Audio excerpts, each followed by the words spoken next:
still tossing up a couple? Yeah, we know we have. We've certainly finalised our 22. Am I allowed to say? I think I normally do. Cam O'Shea's going to play, so if I'm allowed to say that, Cam will come back into the side. As it sits right now, Jarman will probably miss out. Ken, how many players will you send to those back to the Magpies and make them available tomorrow? Or will you hold one or two? No, we will hold one over. Yep. We will certainly hold one player over, and that's, look, I'd really like not to be able to hold any over, to be honest, and give the Magpies their absolute best chance to win on Saturday evening. So, Jarman, just a match-up thing, Ken? Yeah, it was. I mean, he came in purely based on the fact that Fremantle last week had a couple of really dangerous smalls. We thought he did a pretty good job for certainly half the game, and Cam was incredibly unlucky to go out, as I said last week. So that group of players that we've named are the blokes who are right in our thoughts at the moment. Can you say which of those two players will drop back to the Maggies tomorrow or not? Yeah, Kane Mitchell won't play. Okay. Kane Mitchell won't play, so Jarman Impey and Ben Newton will play. Yep, thank you. Obviously, match-up things, but Cam's obviously proved a lot. What will he bring to the team on Sunday? Cam brings lots. His natural game is one of high running and effort, and he can play tall and smallish. He can't play the real small ones, but he can play on most sizes, and he has great ability to, as we say, to cover the ground for us in both offence and defence. What are your key areas of concern about Richmond's game? I think from the last time we played, there's no doubt that they beat us on the inside. Their contested possession, their numbers were really strong and really high, and they got away from some stoppage stuff that we'd prefer them not to be able to do. But they are a quality unit in that part of the ground, so we're just going to have to be at our best. You reckon you've improved significantly in that area since that game? Look, we've improved our form from that time a little bit. There's no doubt. We were not playing at our absolute best, but we did have Carlisle and Trengove out of the side on that game too. So that makes a big difference to our structure. Some super matchups looking open this game. One, the Dustin Martin one's the most intriguing one because he can pretty well play two roles. How do you handle that one, particularly one when he goes forward? Look, we just got to back the defenders in that are down there to actually cover him when he's in the forward line. I'm sure they would be thinking the same sorts of things about Robbie or Travis when they go forward, or Hamish or Brad. Those quality players, they clearly cause you concerns whichever part of the ground they're in, and you've just got to be prepared to be ready for them when they're in those areas. Have you asked one player to prepare for it? Sorry? Have you asked one player to... No. I've asked our back six to be ready for their ability of their midfielders to come forward and hit the scoreboard. That's something we've certainly talked about a lot. Is there a particular defender who you think is best suited? No, not really. I think we want to really structure up strongly around the shape and sizes that we want to have in the right positions, and I think that's more important to us than what they're actually going to put in those spots. We think we trust team defence as much as we do that it'll get the job done, and we just can't go away from that now. How do you, the midfield matchups, Kane usually gets a tagging role, how do you decide who he gets out of Delidio and Cochin? There's another one called Martin. There's another one called Edwards. There's another one called Ellis. They've got a great midfield. They've got a lot of depth in their midfield. So we're going to have to spend some significant amount of time, and not just now, but even in game. I think it's going to be one where we've got to need to be a little bit flexible with what Kane does. But Delidio's forms in that 9-game winning streak has been incredible. Yeah, I think you'll find Alice has been as good as anyone in that period of time too, and Edwards and Alice are the numbers that have gone up a bit, to be honest, in that period of time. But look, they're in really good form. 9 love, you don't win 9 in a row unless your whole side's in really good form. We talk about some individuals, but I'm sure Damien and his team would be talking about it's the team, it's not the individuals. But we'd expect Kane to get one strong tagging job, or will it be? No, that's what I said. We'll be a bit more. Last time we played him, we were a little bit more flexible with what Kane was able to do and what he didn't do. So we're going to just hold on that a little bit and see what happens. Kim, one of the big changes is last year the group went into a final series with just that eagerness to prove something. This year it's like the expectations upon them. It's the second time round. How are they handling that expectation, or even that the expectation it is their home ground, they should win on it? Oh no, I think we don't take anything for granted about should win its finals time. We know it's an elimination final and there's a lot on it, but we've got to make sure we control what we can, and that's our effort and our ability to play the game in the areas that we want. The home ground advantage is good, something we've earned. It's good to be playing the game here at Adelaide Oval and have the first final back at Adelaide Oval. That's great for us as a football club, but it doesn't mean anything in the scheme of the results. We just need to make sure we work really hard for 4 quarters to get the result. Do they relish or feel the pressure of having to win? Oh no, I think they enjoy this time of year. I mean, we were here last year as for the first time, and it was a bit of fun, and I think they look forward to it being a bit of, we know it's hard work, but hopefully it's something you enjoy. It's why you play, to be a part of finals, so you should be able to soak up and enjoy this time of the year, albeit there's a fair bit of pressure with it. Just on Richmond's form, 9-game winning streak. Do you think that you're almost the underdogs? I don't know. That's not something for them. If you ask, I'm sure if you ask Damien or ask myself, we'll both say that it's just a 50-50 game. There's underdogs, who's favourite, who's not favourite. We know that the game's going to be, for 2 hours, it's going to be pretty close and pretty hot all the way through. It's, as I said, elimination final. They're not normally blowout games. It'll be pretty close all the way. Your crowd's been so good this year. Do you think that can have any tangible effect on, is that worth a goal or two? How loud and how good they are? Oh, look, I hope so. I hope it does. I mean, that's one of the advantages you get to play at home, that you actually get to, you have the majority of crowd support. And as a player, I'm sure that means a little bit to you once you've got the game. It's almost once you've got the game under control, though. It's not before then. So it's almost if you can get the game under control, that's the exciting part of the game, where you get to enjoy that a little bit more. But hopefully we do get to do that a little bit earlier. But I think it's going to be pretty late in the game. When you're saying that the team's playing as well as it has at any time this year, the results are vastly different. How do you explain that? What you see as them playing as well? I think that. If I go back over the last month, we played Sydney. We were right in the game. They finished on top of the ladder, best team in the competition, probably clearly by results. We were right with them, right to the end of the game. A couple of things didn't quite go our way in that game that hurt us a little. We then go and we played Carlton and we have a strong performance. We go to the Gold Coast and have a really strong performance travelling, and we went to West Coast. Went over to Fremantle and had a really strong performance against another top 4 side. So we're playing good football against good sides, and we think it's good enough. So what did you sort out about that 9-goal leakage that you had against Fremantle? What did the review and talk with the players? I think we just let go a little bit defensively it wasn't for the whole of the 9 goals. There was 2 or 3 parts of that as I said, there was 2 or 3 really crucial moments that affected that 9-goal run against us, and we could have stopped that quite quickly if we had got those 2 or 3 crucial parts right. And your goal kicking?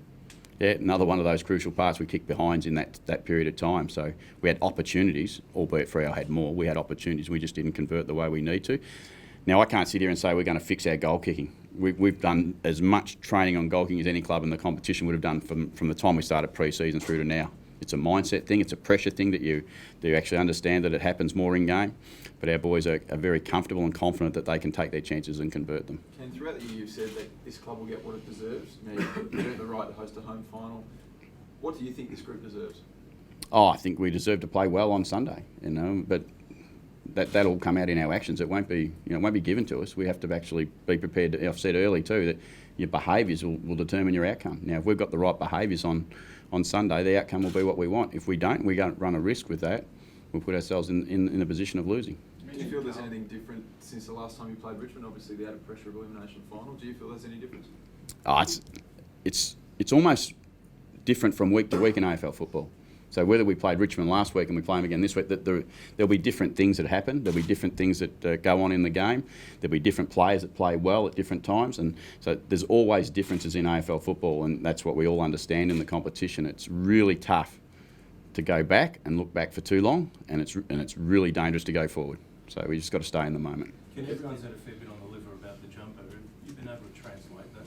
Yeah, something with the player base to... No, we don't worry about it. Look, to be honest, clearly from our point of view, we would have liked to have our black jumper and wear it, but we don't have any problems with it. We understand the AFL control the finals, and they tell you where and when and who to play, and we're happy to play. And I did hear Benny Gale say we're playing anything, and we'd be the same.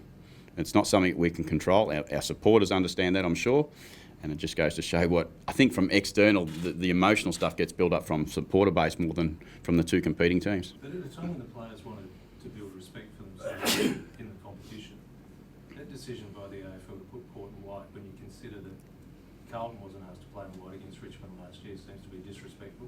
Look, I don't know who makes the decisions. I'm not going to comment on why those decisions get made. It's just something that we've been told that's what we do, and we put up with it.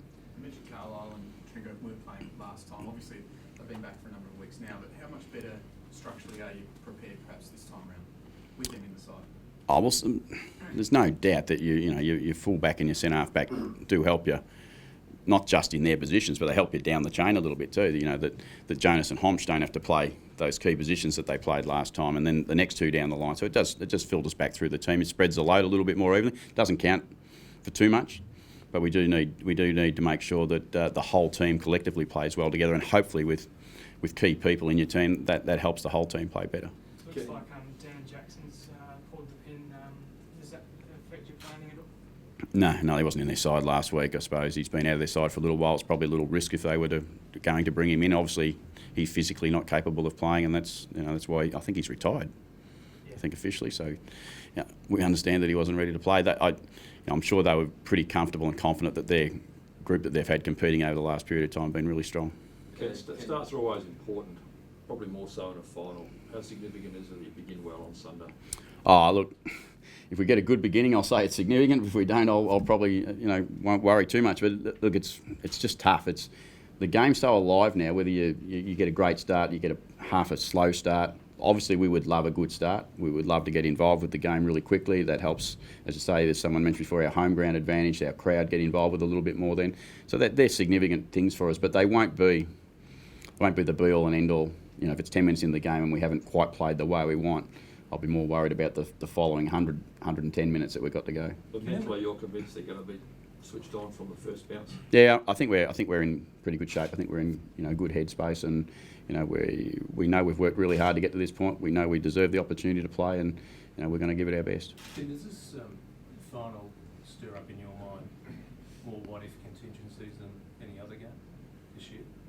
I'm not quite sure what you mean. Like you always plan, well, what if this happens? What if this happens? So you're ready for it. Have you got more going through your mind this week than? No, I don't think so. I think we're really well planned. We're really well prepared for what Richmond are and what they can do. Mind you, they've got some enormous talent that can certainly make it a bit harder for us. But both sides will have similar issues. We'll be both thinking about different things that might happen or might not happen. But we're ready for them. But the proof will come whether we're able to control that at the time. How much does their momentum help having won 9 straight? How much does that give them confidence and help them going into this final? I'm not sure. You'd probably have to ask them, but I don't think it counts for much.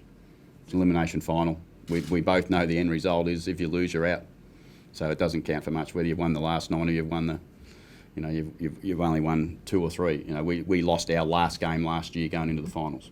Didn't make any difference. We won our first final.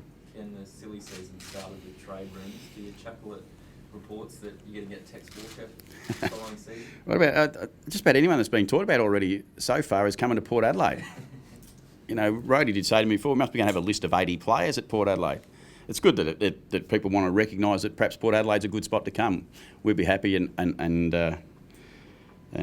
excited if quality of players really want to come to Port Adelaide. But we know that's paper talk. It's press talk. It's not factual.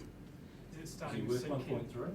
Tex. Would you pay him 1.3 as a free agent next year? It's not up to me to decide. He's a very good player. I know that. I'm sure Sando would like to keep him in Adelaide's colours though. So I'm sure, and I've always been of the belief they don't move. Those things don't happen. It's good for people to talk about, but Tex is not coming to Port Adelaide. I reckon he's playing at Adelaide. You're right. It's good that Port Adelaide's now recognised that players want to be, but does it disrupt things here for you? No, we talk fact here. That's the good thing. We stay in the reality. We talk about what's actually going on. We talk about all those things that are maybe mentioned. We don't tiptoe around the edges and say, oh, we're not talking to him. We are talking to him. If we've got something to talk about, we actually tell you people as well, and we tell our players as well. So we don't go and play little games and secrets. So a couple of days out from the games, it's starting to sink in and feel a bit more real for you. Yeah. That we're playing the final. Yeah. Oh no, look, we're excited by the opportunity. I love this time of the year. I mean, it's a great day. It's beautiful weather. It's exciting time to be around. Everyone says it. It's the best time of the year to be involved with football. We just hope we're involved with it for a lot of September. Can you look at something tonight? We always say Friday brings Raw of the week. Now it's a new season, so are you looking for something tonight that will give you an insight as to how the umpires will behave in the finals? Not really. I know what I'm going to see tonight, though. I'm going to see a fierce contest. I know that. That's nothing sure. In finals, it goes up another notch straight away. And you watch the first 5 minutes tonight, and you'll see the heat on the game. And we'll all say last time they were pretty ferocious. I reckon 5 or 10 minutes into the game, we'll all be saying, "Yep, it's finals time." But do they umpire differently in finals? No, I don't think so. I think they don't try to umpire differently. I think what we do see is that the game becomes a contested style of football, and the umpires, I think, enjoy it staying that way.